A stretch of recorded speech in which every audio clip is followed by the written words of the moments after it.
محب و مشفق حضرت قبلہ پیر طاہر حسین صاحب حنفی القادری دامت برکاتہ القدسیہ،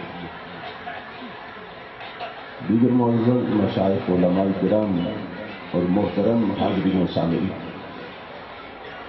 اللہ رب العزت کا لاکھ لاکھ شکر ہے کہ اس نے اپنی توفیق خاص سے آپ کو اور مجھے آج کی اس زو دیہاتین پاکیزہ مجلس میں حاضری تک رکھا ہے۔ آپ جانتے ہیں کہ آج کی اس پاکیزہ مجلس کو دو نسبتیں نصیب ہیں۔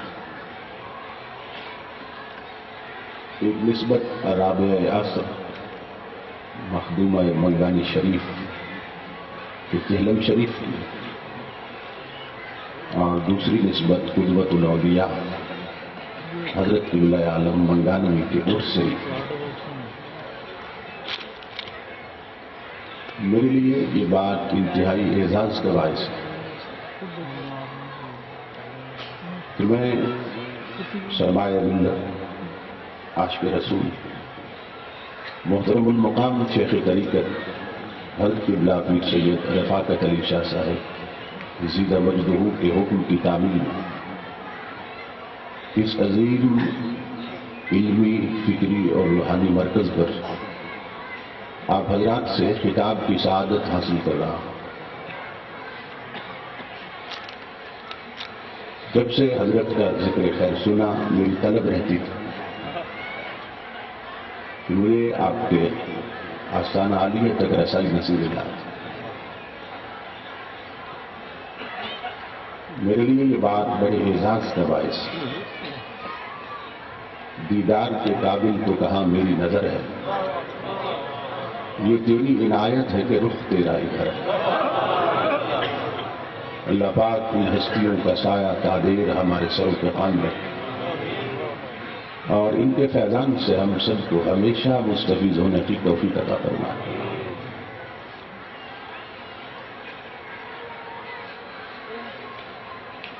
چہلم شریف کی بھی مجلس اور عرس شریف کی بھی چند گزارشات ایصال ثواب کے حوالے سے عرض کر کے میں مجوزہ عنوان کی طرف آؤں۔ یہ ہماری خوش بختی ہے، خوش نصیبی ہے کہ اللہ پاک نے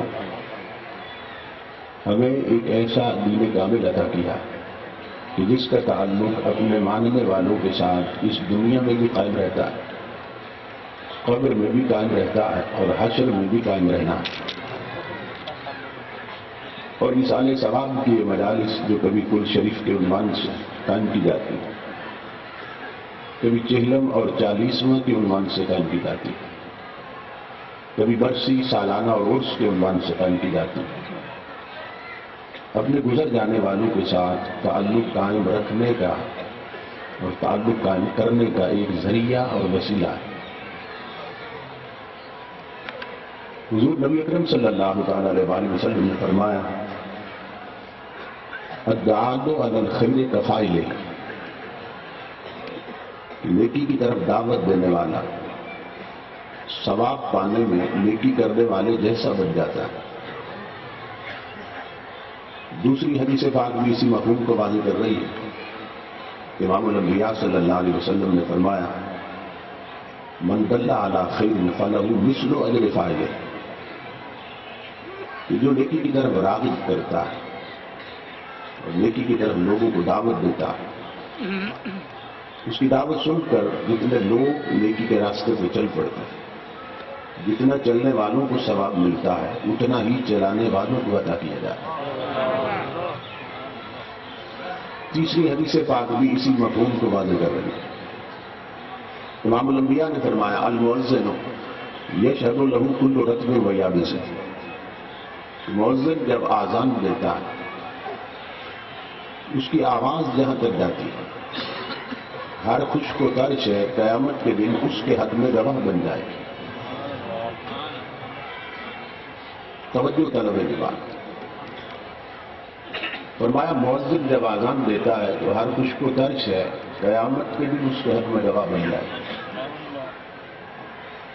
خشک کون سی چیزیں ہیں اور تر کون سی ہیں؟ جن چیزوں میں جان نہیں ہوتی انہیں خشک کہتے ہیں اور جن میں جان ہوتی انہیں تر کہتے ہیں۔ قرآن حکیم میں بھی اللہ پاک نے یہ الفاظ استعمال کیے جب کلام مجید کی جامعیت کو بیان کیا۔ اللہ پاک نے فرمایا لا رطب ولا یابس الا فی کتاب مبین، کوئی خشک و تر شے ایسی نہیں ہے کہ جس کا ذکر قرآن میں نہ ہو۔ تو خشک وہ چیزیں ہیں جن میں جان نہیں ہوتی اور تر وہ ہے جن میں جان ہوتی۔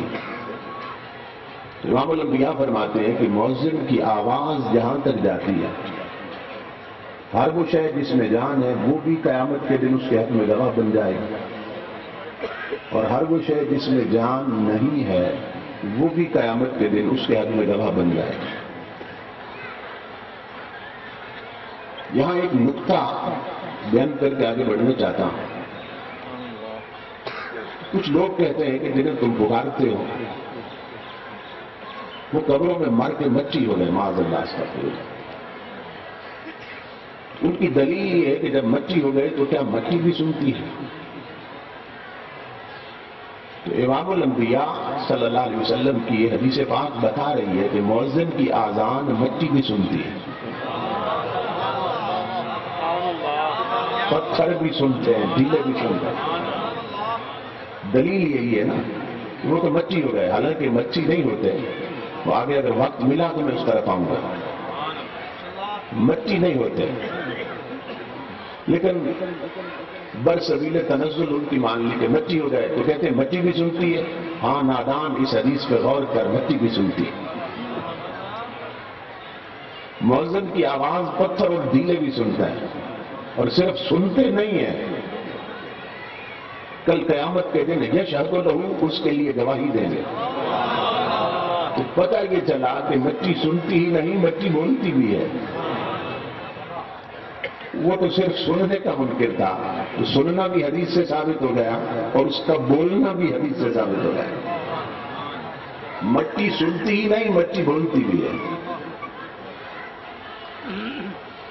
انڈیا میں ایک شہر ہے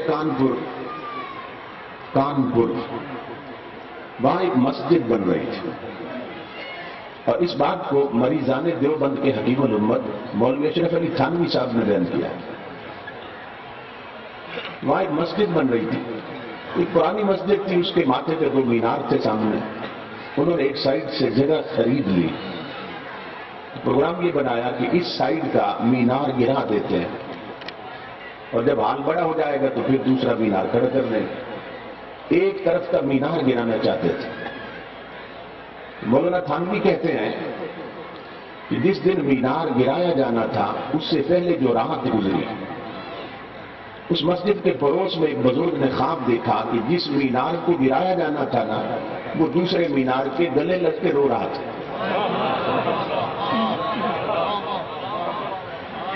وہ دوسرے مینار کے گلے لگ کے رو رہا تھا، میرے یار بڑی سنگت رہی، اب میں تو جدا ہونے والا ہوں، اب میں تو بچھڑنے والا ہوں۔ یہ بات اور یہ خواب لکھنے کے بعد اب تھانوی صاحب اس پہ اپنے کو رچ دیتے ہیں، اپنا ایک جملہ کہا انہوں نے، کہتے ہیں کہ اس سے یہ ثابت ہوا کہ پتھروں میں بھی محبت کے آثار ہوتے ہیں، پتھروں میں بھی محبت کے آثار ہوتے ہیں۔ اور آپ کے ایمان کو جلا بخشنے کے لیے میں یہ واقعہ ساتھ ہی سنا دیتا ہوں۔ ہمارا راولپنڈی میں ایک مدرسہ ہے چھوٹا سا، بچیوں کی تربیت کے لیے، حفظ و ناظرہ اور تجوید اور قرات بچیوں کی سکھائی جاتی ہے۔ اس کے سالانہ جلسہ تھا ردائے فضیلت، جو بچیاں فارغ ہوتی ہیں انہیں سندیں دی جاتی ہیں، اور ردائے فضیلت کی چادریں۔ وہاں ہم نے ایک اسلامی بہن کو بلایا خطاب کے لیے،